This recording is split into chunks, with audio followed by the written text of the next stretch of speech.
7 Huddersfield Giants fans made the trip. And then 10,500 from... No, but that's an uptick because they had been falling down a bit, Hull FC's crowd. So obviously this good run that they've been on is bringing people back in, and I hope to see that number rise as the season goes on, because the team is starting to get it together on both sides of the ball. They've been a mostly strong defensive team, haven't they, in the last few years, and that's what got them into the 8 last year, for example. Yeah. Prone to the odd lapse game, but not overall. But what they've struggled to have consistent half-back play and consistent creativity. Yeah. And I think the spine, Houghton, Sneed and Shaw has sort of resolved all that a little bit. And when getting on the pitch at the same time has helped, hasn't it? Yeah, consistently. They've got enough good forwards to have it so that one or two of them have an excellent day every game. You're going to be alright with that in this league as it stands. Plus you look out wide and some of the strike weapons that they've got, intermittently people like Talanoa, Fanua's back in the side now, Curtis Norton got a couple of really good tries this weekend as well. So the spine have actually got people to put the ball out to as well, and coupled with, I think, evergreen performances in the second row from guys like Gaz Ellis as well. Yeah, and then I think Ellis missed this game. I think on the flip side, obviously, Huddersfield, they had the chances in this game and they seemed to overcome the god-awful kit that they were wearing to be in contention. It's quite something, that blue, isn't it? It was just... have they just washed it too many times already? I don't know. No, it's always been light blue. It doesn't flatter guys like Crabtree, though, does it? No, but more importantly, it obviously brings out the worst in Danny Brough and makes him forget that he's not the captain, and also if he was, you can't really backchat as much as he does. Yeah. And it's just he just can't act this losing. Maybe he needs to find himself another injury, because this isn't doing him any favours. No, backchatting after the tries have been scored is he's not. If you're Danny Brough, it's not the first time this year either, is it? And the thing is, as one of the main creative outlets for this Huddersfield side, he owes it to his teammates to be on the field as well, because there's not a great deal being created in the halves if it's not coming out of Danny Brough at the minute for Huddersfield. So if he's having 10 minutes sat on his backside for being a gobshite, then it's just compounding their woes, isn't it? Exactly. So there was over 1,500 metres made by the home side at 8.3 metres per carry, which is a very positive average. That only beat the Giants by 180 metres and 0.5 metres per carry. So the fans in attendance saw plenty of action. There were 6 breaks to 3 and 6 tries to 4, with 3 fewer errors and 1 fewer penalty conceded. They all helped Hull FC overcome a 4% worse tackle success to win this one. Where do you think Ben Pro is watching this game?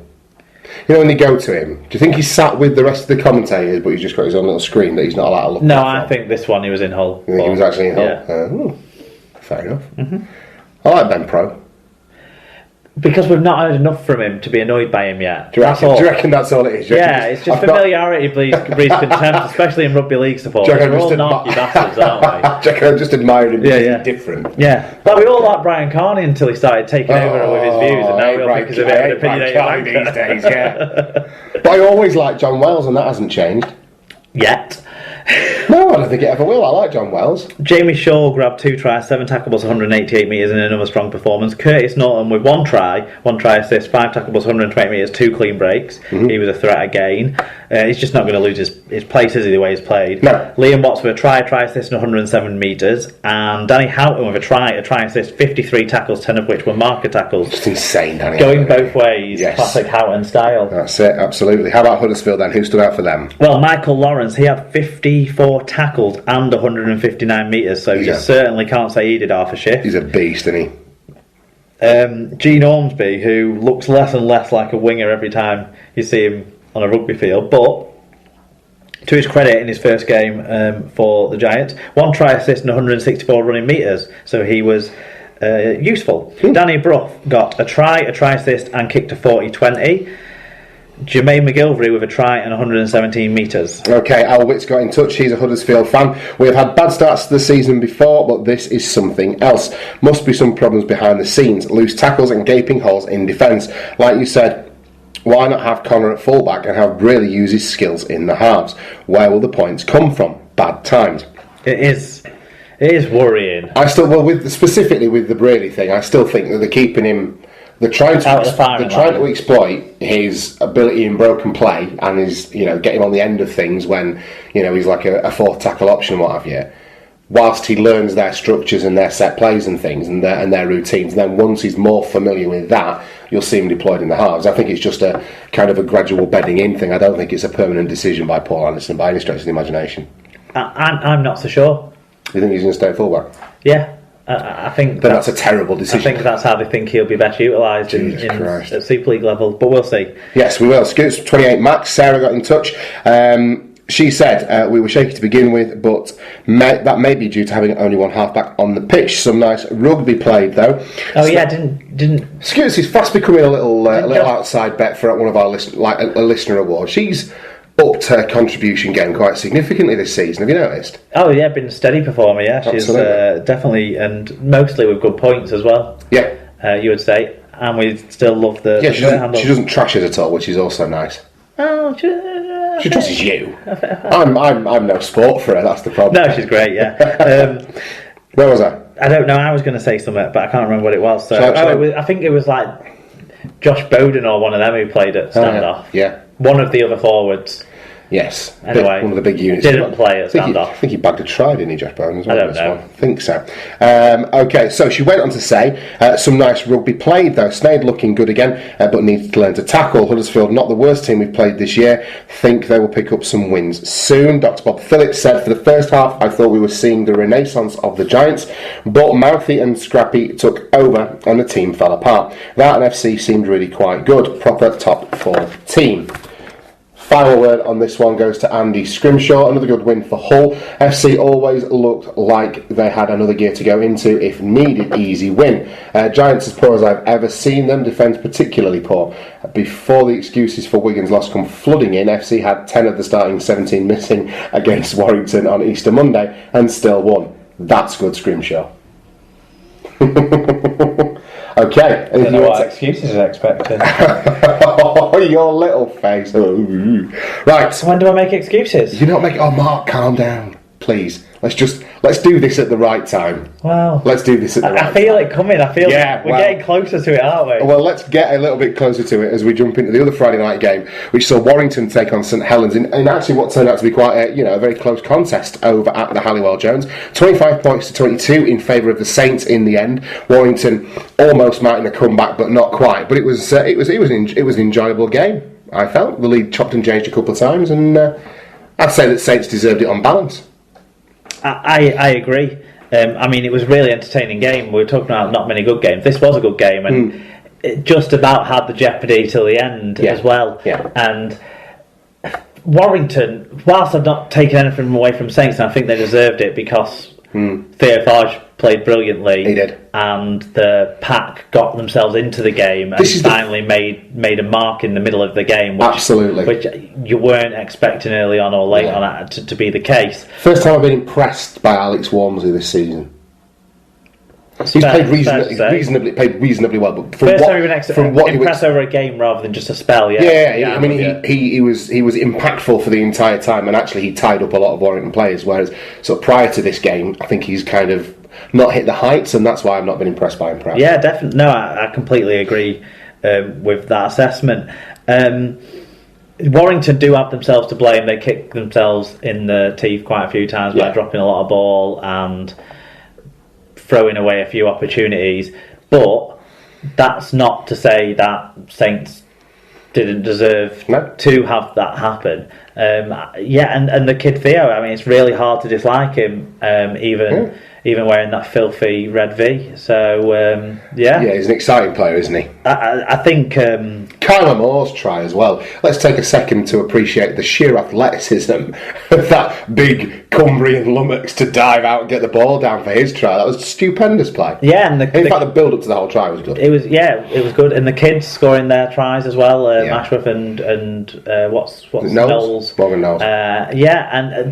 They overcame the fact that they had no threats out wide. Did St Helens really? Yes, that's for sure. Which is even more impressive that they won it more up the middle, because this is a decent Warrington pack that they were doing it against. So it says a lot for that performance, really, doesn't it?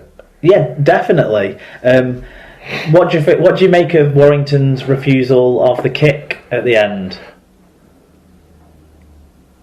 Oh, this is so that they could try and get the ball back quicker, isn't it? Yeah, this has come up again. Yeah, I don't mind it as a tactic. Yeah, I think it makes sense. Let's just get the ball back and try and get the next 4 points on.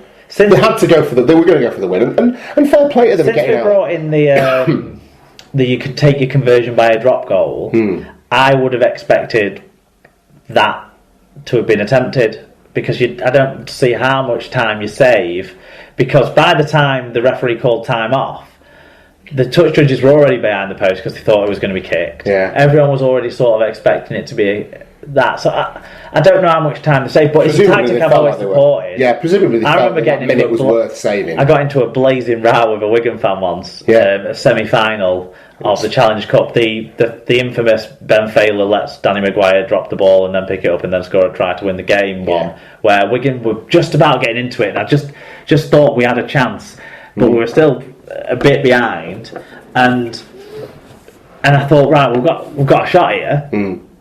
If we don't go for this conversion and try and get the ball back, because we'll still need to score twice whether we convert it or not.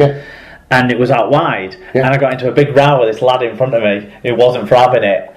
One, he didn't believe me that you could turn him down, and two, he didn't seem to understand how a non-guaranteed 2 points was worse than 40 seconds or so on the clock. But anyway, didn't matter in the end. I stand by teams. I stand by teams that want to do that, and it was suitable for Warrington to go ahead and do that. They needed to get the ball back, and they needed to put more points on. So they obviously felt that minute was better saved than extended for a conversion. They were playing well and creating chances by that point. They'd got the roll back on. I thought Darryl Clark came back into the game too late. Yeah, I had any criticism 10 minutes earlier of the way Warrington set themselves up. I think the one thing that left them, obviously Ben Curry is better dispatched in the second row. Now I know by necessity he was in the centres on Friday night, but he didn't do a bad job of it. No. I don't think he's a bad player. I think he's a tremendous player. I don't think he's a very good centre, but I think he's better utilised in the centres. I think that had an impact for Warrington. Not that you're making excuses. I'm not making excuses for him through injury, because they just had to line up a different way. But he is more effective as a second rower. He's a good, very, very good centre, but he's a better second rower for my money. And I think that might have had. I think St Helens got a lift from the young players performing well in the pack. So I think the fact that no one let themselves down helped the more experienced players realise the sort of jobs that they should be doing and maybe they haven't been doing. And on top of that, Theo Farge was just he controlled that second half up until the point where Warrington got that roll on in the last 6 minutes or so. Theo Farge was just untouchable. I wonder what he was doing wrong in the earlier part of the season when he wasn't getting a look in. Especially with Jordan Turner being the preferred option rather than even Travis Burns. Exactly. So it's a bit strange. 8 more errors, 14-6 and 25% goal success are the two numbers that best explain this result from a Warrington perspective. Both teams made 5 clean breaks and had around 1,150 metres. On the other key team stats, the Wolves won out. They had more tries, they had a 1 metre better average gain, they had 4% better tackle success, they conceded 3 penalties to 8, but Saints took advantage of having more ball overall, and field position won it as well. Fair play. Kyle Amor, sorry, yes, go on. With a try 131 metres, Alex Walmsley with 5 tackle busts and 146 metres, James Roby with 42 tackles, and the star man Theo Farge had 2 try assists and 5 tackle busts. Okay, and for Warrington, who's name? Kevin Penny grabbed 2 tries, 108 metres, 3 clean breaks. Chris Hill, 41 tackles and 128 metres, did what Chris Hill does. Darryl Clark, 107 metres, and bear in mind we think he was off the pitch for too long in that spell. Stefan Ratchford, he had 2 try assists and 5 tackle busts as well, similar to Theo Farge. Okay, Elliot Wrench got in touch. Well, fair play to Saints. They went all out for it and got it. We the Wolves gave it with errors all over. Saints brought their best jockey to ride an old nag across the line. Why had a donkey with 3 legs tonight? Lots of horse racing comments and puns ahead of the Grand National, I suspect. From Elliot, it always sort of falls a bit on deaf ears, though, doesn't it, when the puns come in a week after, and then we read them on the Monday, and I sometimes forget what they're there for. Oh yeah, it's the Grand National. We had an alternative Grand National sweepstakes at work. if any of the horses that were in the Grand National had to be shot, you got the money. So if your horse was shot... Oh dear. Yeah, I'm not on board with that. You're not on board? We No. thought that was quite a